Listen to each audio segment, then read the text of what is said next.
Some viewers may find the following video disturbing. Viewer discretion is advised.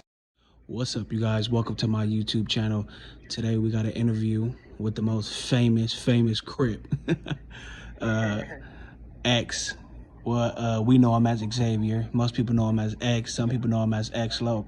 But people know me as Baby 5150. today we gonna give his story, and he has a very interesting story. You know, just by him living his life. Just by the way y'all hear this story, it's just gonna be a good story. So we're gonna get into it. So X, you there? Yeah. So why don't you let the people know who X is? Basically, like as far as the basics, I grew up in San Bernardino. I lived in Victorville too. Bounced around a few other cities, but really San Bernardino is where I got everything I am today. Like that's where I learned everything. Like as far as gang banging, as far as street smart, book smart. You know, just staying woke as far as life goes. Also, a question that I also wanted to ask was, you said you were in San Bernardino and you brought up gangs. So as a gangbang, what age did you start gangbanging? Well, see, San Bernardino is the type of city where that's basically the culture. So you don't really start at no age. It's like some shit that you just been doing since you was like in diapers, damn near. So like as you grew up, you just already knew what you was, whether I was red or blue. You just already knew. I think most people that try to portray the lifestyle can tell you what age that they started, type of shit. But it was never nothing that I had like caught interest of. It was just something that I was raised into. Okay. Would you say gangbanging in San Bernardino and growing up in San Bernardino is a complete different lifestyle from Los Angeles? Yes and no. See, the thing is, LA is way more bigger with way more hood. And every two streets is a different neighborhood. See, San Bernardino only has like 10 neighborhoods, but we got the highest murder rate. Because in LA, everybody knows which sections to go and where not to go to. And then you got San Bernardino to where it's no man's land, basically. You can run into anybody at any time. So that's the only difference. LA has boundaries, and if you cross him, then it's basically your fault. In San Bernardino, your life is in your hands when you walk out the front door. And since you mentioned that it's a no man's land, so like you said, you grew up there most of your life. So growing up, I mean no man's land, like as far as gentrification and stuff, like people moving out of the neighborhoods because they can't afford to pay houses and stuff like that. So as far as if your neighborhood has got projects or apartments or some type of low-income housing, then 9 times out of 10 they're not really over there unless it's a special occasion. So rather like LA, you go to anybody's neighborhood, you're gonna see somebody from over there. In San Bernardino, you go to somebody's neighborhood, you might not see them, but then you go to Liquor on the east side and you see him. You're just looking for him on the west side. And then boom, y'all going up in a neutral zone. That's in LA, things don't really happen like that because everybody knows where to go and where not to go. so as a young man, what was it being, I don't want to say a child, but yeah, you could say a child, damn near being a child jumping off the porch? Like, how did that affect you as a child? Or did you even look at it as a problem back then? I never really, I don't think I ever just jumped off the porch. Like I was always in the grass already. Shit. Never got to stand on the porch. If this is what you asking, like say if somebody moved out there and they was already like 12, 13, and they're not gang affiliated type stuff, and then like that can be a culture shock for somebody new to the city and not knowing the program and how things go and wanting to gangbang. But as far as me, like that lifestyle was just pretty much normal to a certain extent until it came to like snitches and bitches setting you up and end up beefing with your own cousins, your blood cousins. Yeah, and from my knowledge, you was in foster care, correct? Nah, I was too bad. I was too bad for foster care, but I was in a group home, so it's like a foster home, but it's more lockdown and it's kind of family setting. It's like 6 boys and 2 staff that always switch out. And the difference is in the foster home is like you got a mom and a dad in the room and everything. And we don't have to get into detail how the whole situation happened, but what I want to talk about is like what it's like growing up in a group home, because a lot of people would say, oh, you know, he's not raising his kids right, or this person's not raising their kids right. You need to call child services on them. You need to call CPS. But what a lot of people don't know is that damn near foster care group homes, they're so corrupt where it's like all you're doing is putting them from one bad place to another bad place. Not necessarily. Keep it honest. In some situations, I never agree with people calling CPS and getting people's kids took, but in some situations, that foster care is way more better situation. They take care of you, make sure you eat 3 times a day, because they have to. It's their job. So, you know, you get to experience new things and stuff that you wouldn't do at home. So, it just depends on where you land at and what type of person you are. You want to touch on the situation with the whole group home and how did that affect you being in it? It was horrible. It was horrible. Well, I was in a group home on 2 separate occasions. The first time when I was 12, and I grew up with 6 older sisters and my mama and no brothers. So as far as I knew how to be a man and be tough is what my mama taught me. And yeah, when I went in that group home, I was 12 years old. All the boys was 15 and over, be bigger. And yeah, it got horrible. It got ugly to the point where like I was getting bullied. I was scared to come out my room, like putting dresses and stuff in front of my door, praying and shit, like, you know, scared and stuff every day. But I mean, besides that, it was like I did experience like different things. Like they took me to a football game. I never would have went to a football game at home. Like, you know, I graduated in the group home. So that's the first experience at 12. I just summed it up real quick, but all the bullying and stuff. But I was there for 2 years. So 5 years later, when I was 17, I went into my second group home, and I was just like a whole different Xavier. So it was like elementary school to me. All the boys just basically followed in line, and I did what I had to do, and I just got up out of there. So how long did you do in a group home? You said 17, so from 12 damn near. 17 I did. So then when I was 18, I did 9 months in the group home, and that was right after I just did 2.5 years of the high data juvenile detention center. Oh, so you did time at a in juvenile hall when you was in the group home? Look, no, the first time I went to the group home, they didn't want to release me back to my mama when I was 12, so then they released me to the group home. And the second time when I was 17, I had just got off for involuntary manslaughter.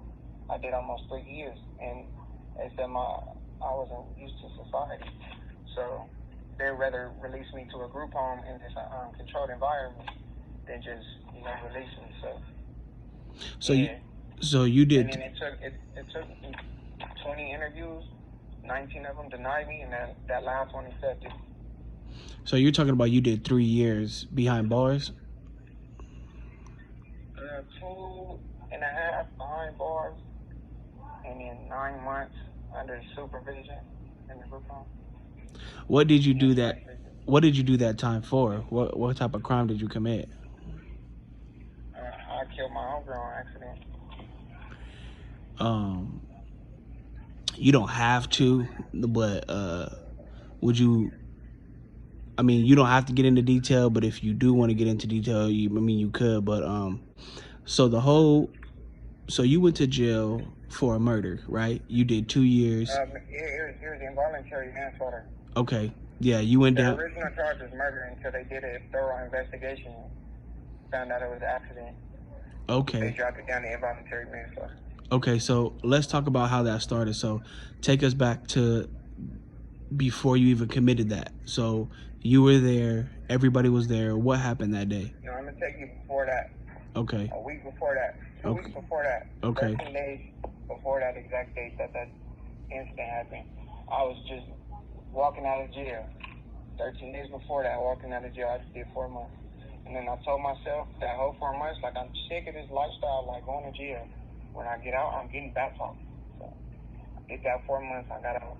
The first Sunday I went in and I got baptized and I got out of jail.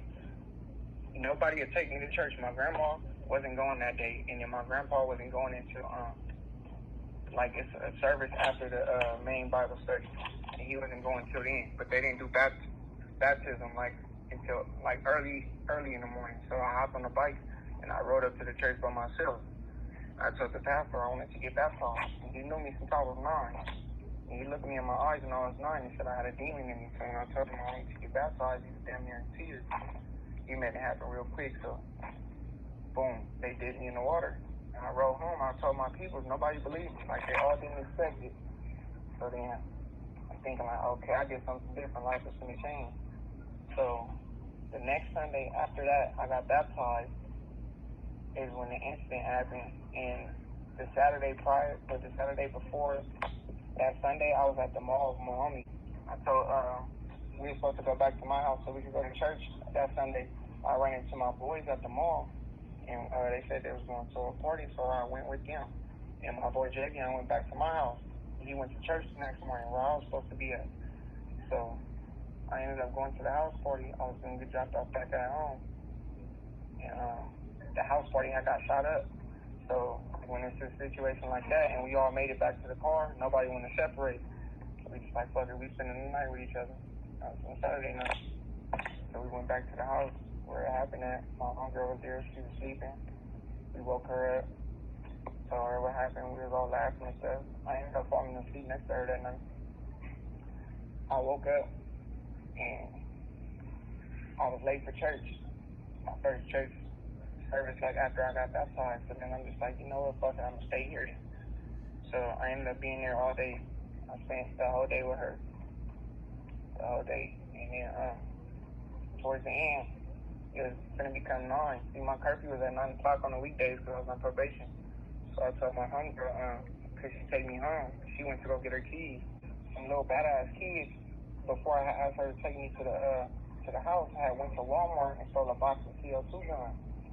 And they came back to the house with them, and we fucking around just clicking them. They didn't put the pellets in them, so we aiming them at each other, just pulling the trigger and clicking.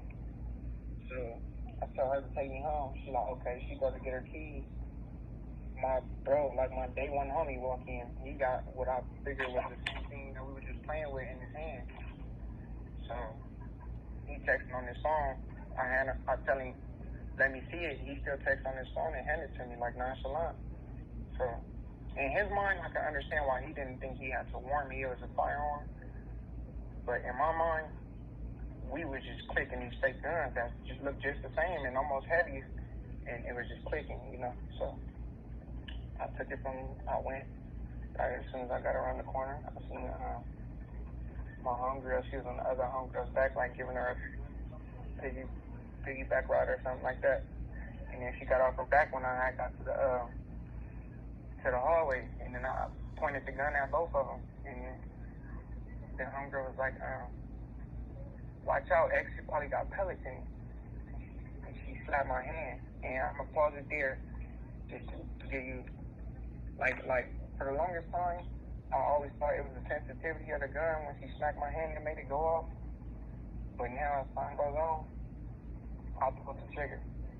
As she smacked my hand, I pulled the trigger, thinking it was gonna click, and then it banged. So she fell and I fell, and I couldn't hear nothing no more.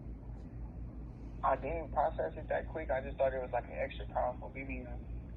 And then once I could hear again, I heard my homie, he say, "You shot her, nigga?" Out of hell. I never forget how loud he said them 3 words. "You shot her." So then I get up, and then the gun is like smoking on the floor. And she was holding her chest, and she looked scared. And she looked me dead in my eyes, and she said, "Help me." I didn't know what to do. I opened the door and I ran. So I get to running. I'm running to the field, and I'm just screaming to the sky, like, "God, please don't let her die. Like, I'll do life in jail for this. Like, please don't let her die. I'll take any consequences. I repent." Just talking to God. The first time I ever screamed to the sky at God. As I'm running, I can see ambulance and police and stuff already responding to the scene, and that's the quickest I ever seen them respond. So I knew it was serious.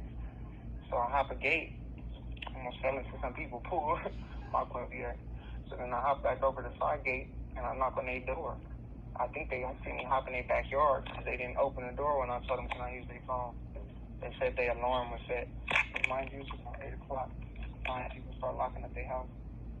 So I get to walking across the street. It's this lady on her sitting on her trunk talking on the phone. And then I see a helicopter at this point, but they're doing their rounds at the scene. Me being street smart, the sky. And I know they finna do their circles, get their rounds in, and circle the perimeter and start shutting off the perimeter. So, like I said, it's a lady talking on the phone in the trunk, and I walk up to her like, "Excuse me, I'm lost and I just moved out here. Can I use your phone to call my mom?" Like, I look all suspicious and shit. It's a helicopter in the sky. You hear avalanche and shit. She don't know where I just came from. So she dialed a number and she put it on speaker. She didn't have me the phone, just had suspicion. So now I'm thinking in my head, like, the police is looking for me, the helicopter in the sky looking for me. I'm supposed to act normal talking on the phone and not spook this lady and then try to make something make sense to my mom so she can just come get me without asking questions. And I don't even know if the homegirl is dead or alive. And all this happened within 5 minutes ago. So 10 minutes before I'm talking to this lady on her trunk, my life was normal. I was a school kid. And now I'm a fugitive. So there's a lot to process, but I kept on. After I told my mom the same shit I told a girl, she took it off speaker and talked to my mom so I can hear what she was saying. They hung up. She was like, "Get in my car. Your mom wants me to take you to the gas station on Elevado." At that point, I got to panicking because I wanted my people to come pick me up from right there. I didn't feel safe leaving. So I get back in this woman's car. We drive right back towards the crime scene, and I'm looking at them while I'm in the car. Look for me through the field with flashlights, everything from the sky looking for me, and I'm driving right through with this shit. Like, boy, if they would have knew. Oh my God! And then the woman that I'm with, I can only imagine what she's thinking. Like, this gotta be him they looking for. So we made it through, and I promise you, our car was the last car to go by before they started shutting down, like stopping cars and checking trunks and shit like that for me. We was the last one to make it by. Damn. So we make it to the gas station on Elevado, but the gas stations on Elevado is 2 of them directly across the street from each other. So I don't see my grandpa in either one of them. Now I really get to panicking. So I get to asking normal, like, people that's pumping gas for a ride, and everybody telling me no. I don't want to go in the gas station because all the movies that I saw when people be on the run, they go in the gas station, look up, the dumbass face be on the TV. So I ain't going to the gas station. Like 5 minutes later, my grandpa pulled up. It looked like Jesus to me at that time. So I ran out in the car. I told him to take me to the pastor house so he could pay for me. He's like, "Nah, I'm tired. I just ran errands for your grandma." Man, look. And I told him what happened. And then that's the first time I got to break down about the shit. I didn't know if she was dead or alive. So then, he was like, "It's gonna be okay, it's gonna be okay." He didn't really know what to say besides that. So then he took me to see the pastor, and the pastor was gone. And then I just felt like scared because I knew I needed that prayer before I went to jail because he was a powerful man. Like, that pastor is real wise, and he would have knew what to say to me at that time. So when he wasn't there, I was just like on edge. But then I was telling him to take me to my mom's best friend Amy's house, but he said that he thinks she'll snitch on me, so he took me to my cousin. She rests in peace now, Ashley. He took me to her house, and I was more comfortable with her because she was always my mom's cousin, but they was like sisters. So growing up, like, she was always there too, like, we was close. So I was like, okay, cool. Ashley is perfect. So I ain't never been to her house before though. He went there, so as soon as we knocking on the door, she walking up like, "Who the fuck is this?" She opened the door, she see me and him. Like, what the hell is y'all doing here on a random ass day? Like, Xavier, you ain't never even been here before, nigga. When did you get out? So then we like, no, we need to come in. So we went in, and my grandpa told Ashley what happened. She like, never, what the fuck, Xavier? So then she started crying, and then Jeff like calmed her down, and then he said that he was gonna go back to the house because the police come to the house looking for me. He wanted to make it look like he was just casually pulling back up and coming from running his errands. So he left, and then I was sitting there with Ashley, and she was trying to keep me calm. And then she called my mama, and she like, "What's up, girl?" And she like, "Bitch, Xavier just shot somebody." Like, but they always joke around and shit on some serious shit. So, like the boy who cried wolf, you'll never know when he's telling the truth. So she like, "Bitch, stop playing with me. Like, that shit ain't funny." And then I hear my mom like, "Oh my God, bitch!" And Ashley like, "Ooh, what, girl?" She like, "The police is here." So then, at that point, my heart dropped because I knew they had told on me because it was my boy that handed me the gun was the only one that knew where I stayed at. So I'm like, damn, they finna go everywhere now because I had mail from when I just got out. They gave me a little bag with all my mail in it, and I never opened it. So they went to all the addresses on the mail that people had sent me letters from in jail. So Jeff texted Ashley, and he told her that the girl is dead, not Xavier. But it wasn't confirmed at that time. That's just what the police told him. But when she told me what he texted her, I passed out. I got weak at the knees. And I was just on the floor breaking down for like 15 minutes, and then he texted back like false alarms, he's in critical condition. We need to get Xavier out the area if they want him. So then she like, fuck. Her car was in the shop. But this woman that they was all close to her, my mom, and your mom, Mr. Interviewer, Carly. She stayed like up the street, low key. So I asked her like, "Come on, we just gonna go to Carly's house, and we just gonna figure it out from there." So we walking through Eagle Ranch, and she told me I gotta walk across the street from her in case the police bump us up, and she don't want to take my little cousin Eva. So I'm following her like from across the street, and it's dark as hell, and I'm just looking around my surroundings like thinking like this is the last of freedom I'm ever gonna see. Like it's still trying to register and process what the fuck I just did, like how I make a dumbass mistake so quick. So it seemed like forever, but we finally got to Carly house. Mind you, I never been over there again, but Ashley been over there before, so we went there. So now you got 4 people answering the door, looking at me and her now, like, what the fuck is y'all doing here? Xavier, when did you get out? Well, we need to come in.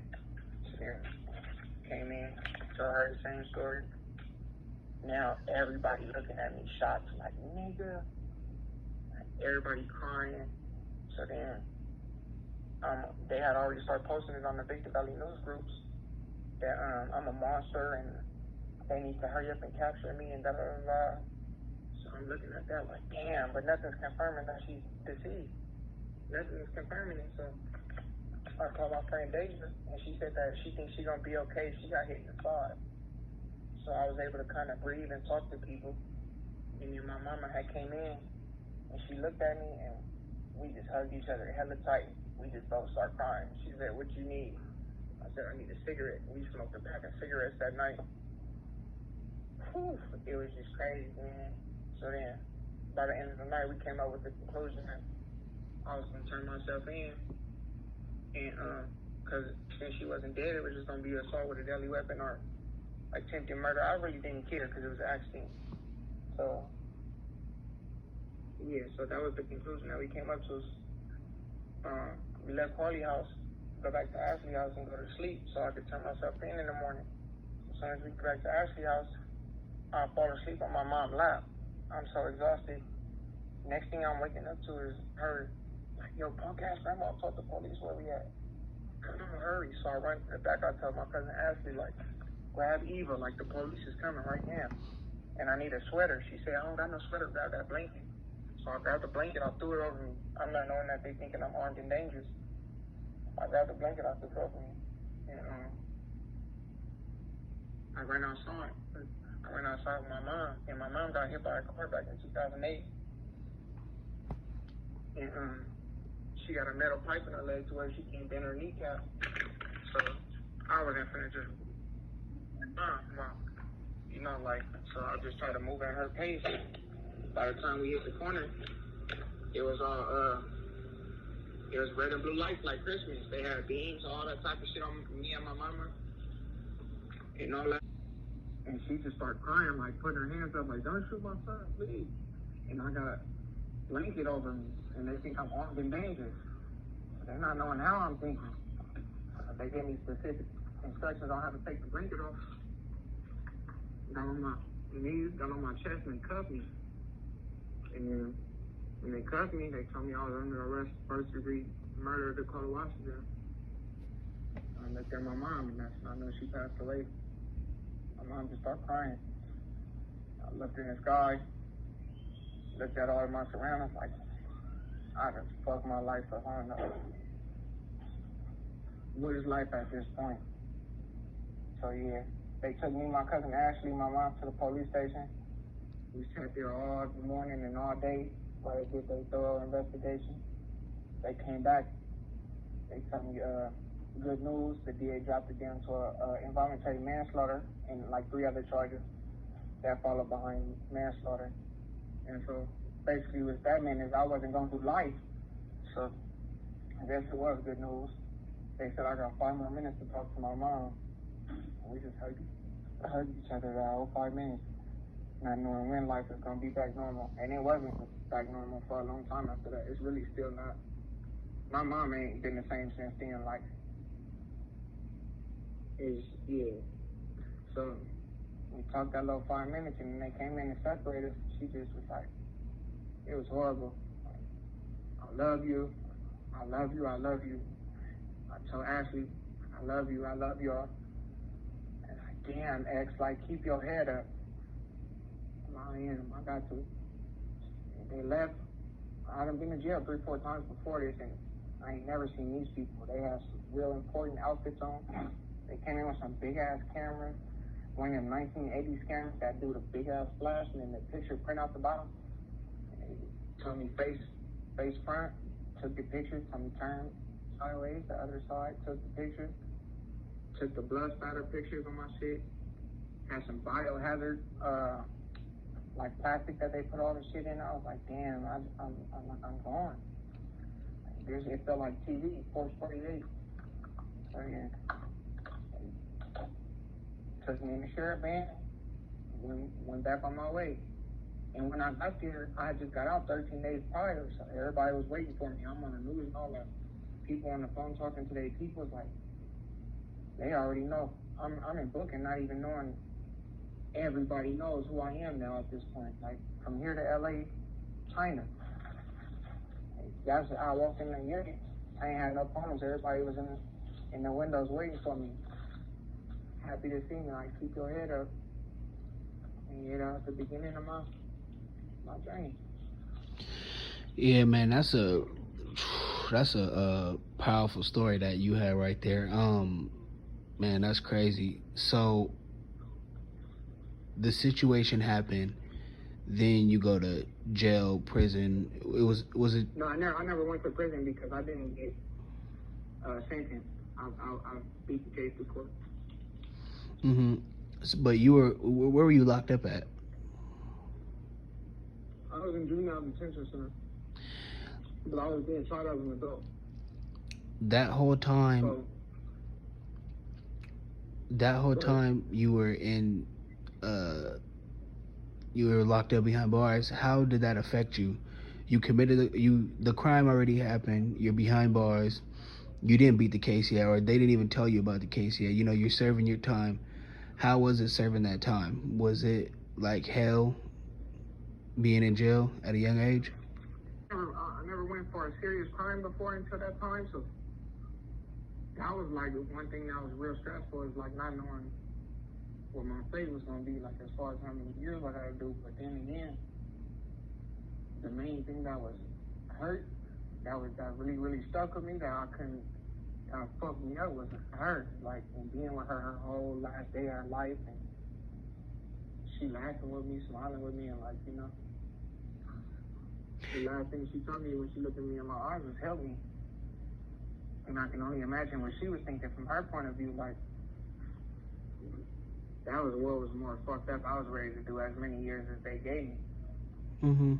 But then again, I was already street smart, so I knew I was going to have to sit down and fight the case for a long time because my first deal was 40 years. So when your first deal is something like that, then that means you're going to have to fight at least a good couple years for it to get to where you want it to be.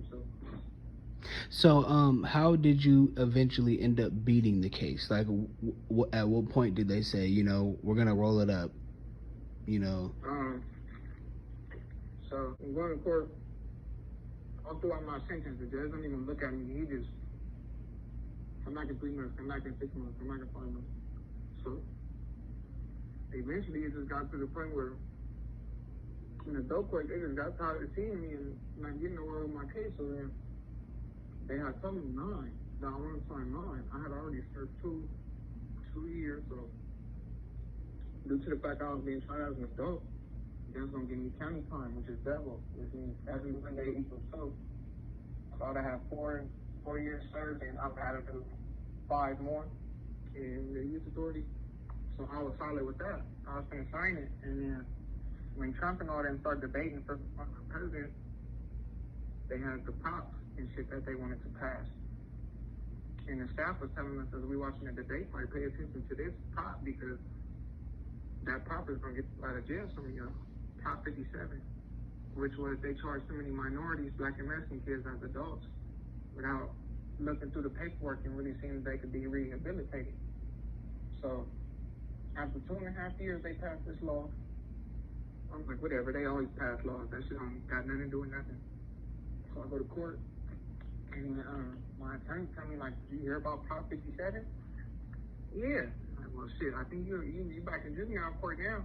But see, the catch is, as much time as I served in there, the judge is going to look at how my behavior was throughout the whole time. And luckily, I'm a level-headed type dude. Like, you know, I'm a strong, like, mind over matter type. And so I wasn't in there tripping out and doing stupid shit like other people with similar cases was. But she didn't even take my case. Without looking at it, she sent me back to a dope court. But see, the person that I had in the dope court defending me wasn't certified as